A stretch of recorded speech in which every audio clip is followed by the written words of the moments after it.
Nakalaya na po mula sa Makati City Jail ang dating kasambahay ni Janet Lim Napoles matapos pong ibasura ng korte ang kasong qualified theft laban sa kanya. Ang kwento po niya, galante raw ang dating amo. Ang kanya raw Christmas bonus umaabot ng 100,000 piso. May 3 rin daw senador na madalas makipagkita kay Napoles.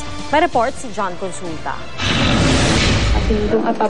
Emosyonal ang anak ni Dominga Cadelina habang ipinapakita sa akin ang kanyang bitbit na gamit para sa kanyang ina.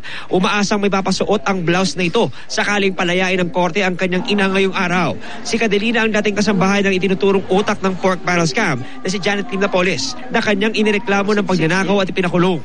So papasuot mo sa kanya yan? Opo, pag labas niya. Sana po. Sa ngayon po, ayaw ko munang umasa na makalabas ng asin. Pero gabi pa po ako excited Pasado alas 12 ng tanghali nang makatanggap ng tawag si Pauci Persida Acosta at dali-dali nagtungo sa Makati RTC kasama ang anak ni Aling Dominga. Maya-maya lang, nakuha na nila ang mainit-init pang desisyon ni George Carlito Calpatura ng Makati RTC Branch 145 na nagbabasura sa kasong qualified theft laban kay Dominga. Base sa desisyon, nabigo daw ang kampo ni Napoles na patunayang pinagnakawan siya ni Cadelina. Pagdating sa Makati City Jail, mainit na niyakap ng anak si Aling Dominga na 8 buwan ding nakulong. Sobrang saya.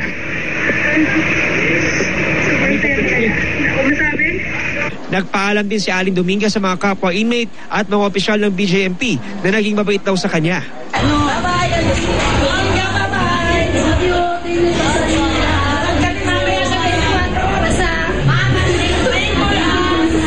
Lumilitaw din po na may discrepancy yung mga presyo ng mga resibo at yung mga items na sinasabi nila. At ang nagdidemand ito, lalaki, parehong lalaki. Tapos ang pinangkakaso, ladybag, tapos panty, 4 na panty. So talagang hindi maniniwala ang taong bayan na nagnakaw ang isang katulong ng ganito mga lumang items.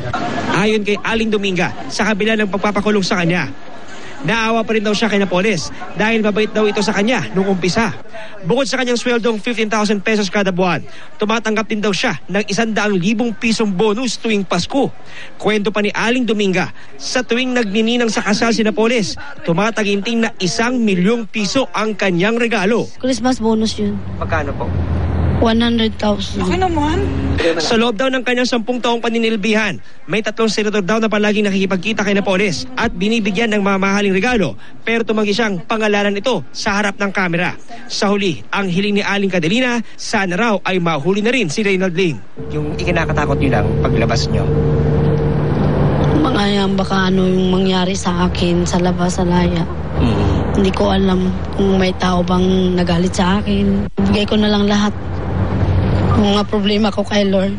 Apo. Si Lord ang bahala. Pagdating sa ospital, agad chinek up si Aling Dominga ng mga doktor at kinuha ang vital signs at BP.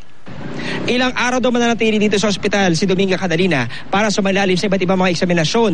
Patuloy naman ang mahigpit na seguridad na binibigay sa kanya ng mga otoridad para na rin sa kanyang kaligtasan. John Consulta, GMA News.